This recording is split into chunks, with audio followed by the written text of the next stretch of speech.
Nascido em 18 de dezembro de 1948 em Burbank, Califórnia, Big Ed é um dos maiores serial killers dos Estados Unidos, também conhecido pelos crimes de necrofilia, ou seja, ter relações sexuais com pessoas que já estão mortas. E para aqueles que não conhecem o caso, fique até o final do vídeo, pois esse é um dos casos mais bizarros que você vai conhecer.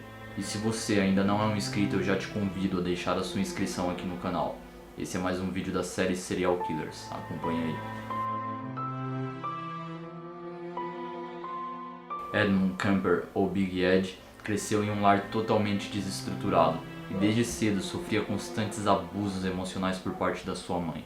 Ainda muito jovem, Kemper cresceu até seus 2 metros de altura e alcançou seus 135 quilos, o que tornava ele um jovem um pouco desajeitado. E foram essas características físicas que o tornaram alvo de chacotas, principalmente feitas pela sua mãe.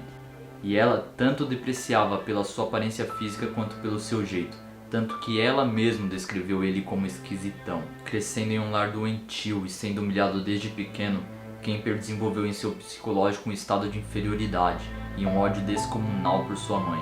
E como fruto de uma mente fragilizada, esse ódio se estendeu a todas as mulheres. Como na maioria dos casos, os primeiros sinais que surgiram demonstrando que Kemper não estava bem psicologicamente começou na infância, quando a sua professora relatou alguns pontos diferentes das outras crianças. A sua professora do ensino fundamental relatou que, diferente das outras crianças que brincavam de ser super-heróis, Kemper, em sua mente perturbada, fantasiava ser executado em uma câmara de gás. E isso é no mínimo bizarro. Ainda no ensino fundamental, alguém descobriu que Kemper tinha uma queda pela professora.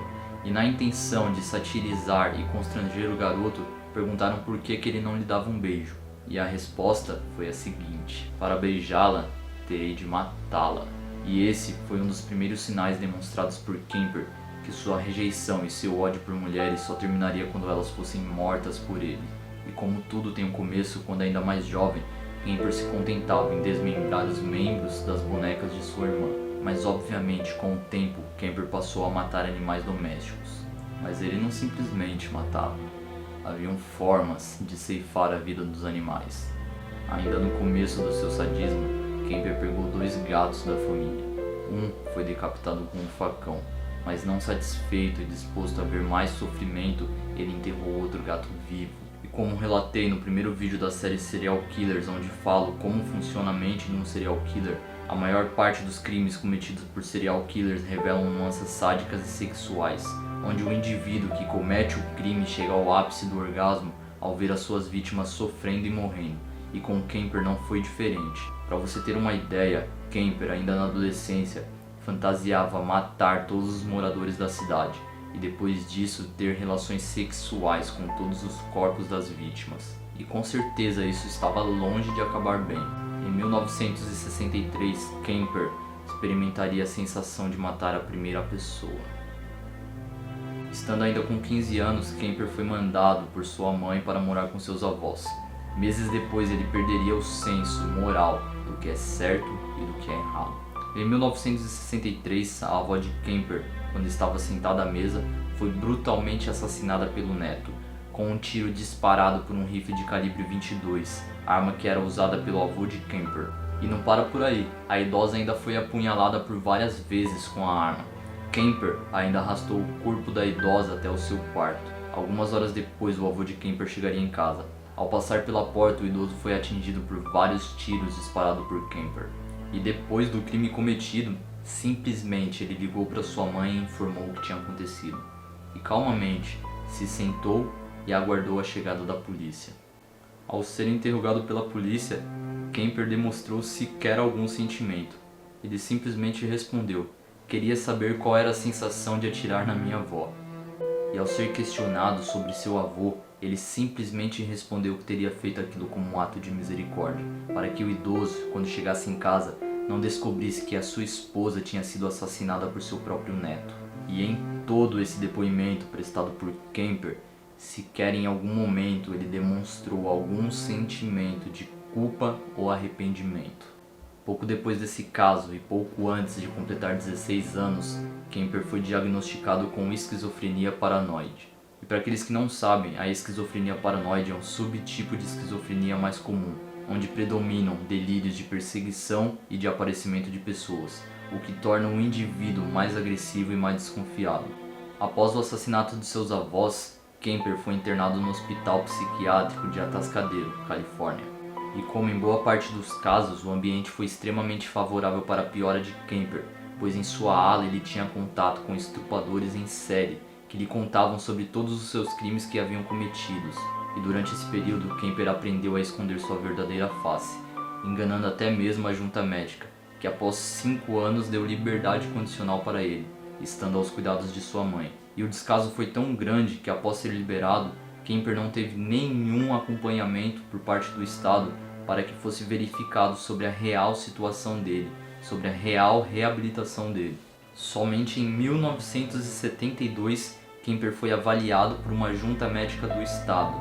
E para você ter uma ideia, nos laudos finais, colocaram que Kemper estava totalmente reabilitado e totalmente capacitado a se reintegrar na sociedade. Sendo assim, o Estado deu baixa em sua ficha criminal. Ele seguiu sentido às montanhas de Santa Cruz. E detalhe, dentro do porta-malas havia a cabeça de uma menina de 15 anos, que ele havia matado, violentado e esquartejado um dia anterior à entrevista, após ter oferecido carona à garota. E se você acha que parou por aí, você está muito enganado. Pouco tempo depois, Kemper fez mais 2 vítimas, 2 garotas de 18 anos, Mary Ann e Anita Lucchesa. Kemper agiu da mesma forma em relação ao outro crime. Deu carona às garotas, levou até uma estrada deserta e depois as matou.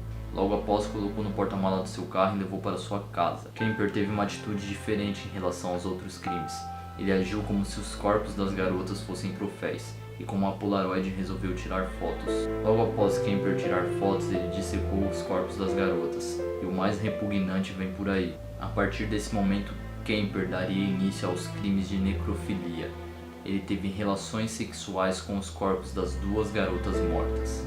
A terceira vítima foi Aiko Cole, e Kemper agiu da mesma forma. Tempos depois, mais 6 jovens tiveram a infelicidade de cruzar o caminho de Kemper. O próprio Kemper relatou que um dos maiores prazeres que ele sentia era transar com as cabeças decapitadas das suas vítimas. Mas todos esses crimes envolvendo mulheres tinha que ter um motivo, e realmente tinha. Pouco tempo após esses crimes, os psiquiatras passaram a especular se os crimes cometidos tinham a ver com a relação tóxica entre Kemper e sua mãe. E essa teoria acabou se concretizando na véspera de Páscoa em 1973, quando Kemper invadiu sorrateiramente o quarto de sua mãe com uma faca e um martelo. O final de sua mãe é trágico e presumível. Kemper usou o martelo para esmagar a sua cabeça, e a faca ele usou para decapitá-la de seu corpo. Logo após, ele fez sexo com a cabeça da sua mãe. Logo em seguida, Kemper arrancou a laringe de sua mãe e jogou no triturador da pia. Ele relatou à polícia que aquilo fazia sentido. Aquilo faz sentido, considerando todo o tempo que ela brigou, berrou e gritou comigo durante todos aqueles anos. E a vingança não acaba por aí. Kemper ainda colocou a cabeça de sua mãe sobre a lareira e terminou brincando de atirar dardos nela. Horas depois, Kemper convidou a melhor amiga de sua mãe para um jantar. Chegando a hora, Kemper a estrangulou com um lenço e, novamente, terminou o crime molestando o corpo da vítima. No dia seguinte, Edmund Kemper fugiu até Pueblo, no Colorado. Chegando à conclusão de que não havia mais para onde fugir, ele ligou para a polícia relatando tudo o que havia acontecido.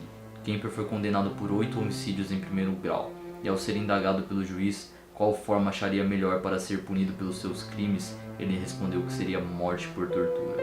Embora fosse o que ele merecesse mesmo, não foi o que aconteceu. Mas será que a prisão perpétua seria o ideal mesmo para um sujeito tão deplorável quanto Edmund Kemper? Você já conhecia essa história brutal de um dos maiores assassinos em série dos Estados Unidos? E se eu te contasse que existem outros como ele, e até piores, você acreditaria? Se você disse sim, inscreva-se no canal para não perder os próximos vídeos da série Serial Killer. E se você não assistiu os outros vídeos da série Serial Killer, eu deixarei o link da playlist para que você possa conferir todos os vídeos. Se você gostou, compartilhe esse vídeo com alguém. Eu vou ficando por aqui, mas eu aguardo você em breve. Muito obrigado e até a próxima.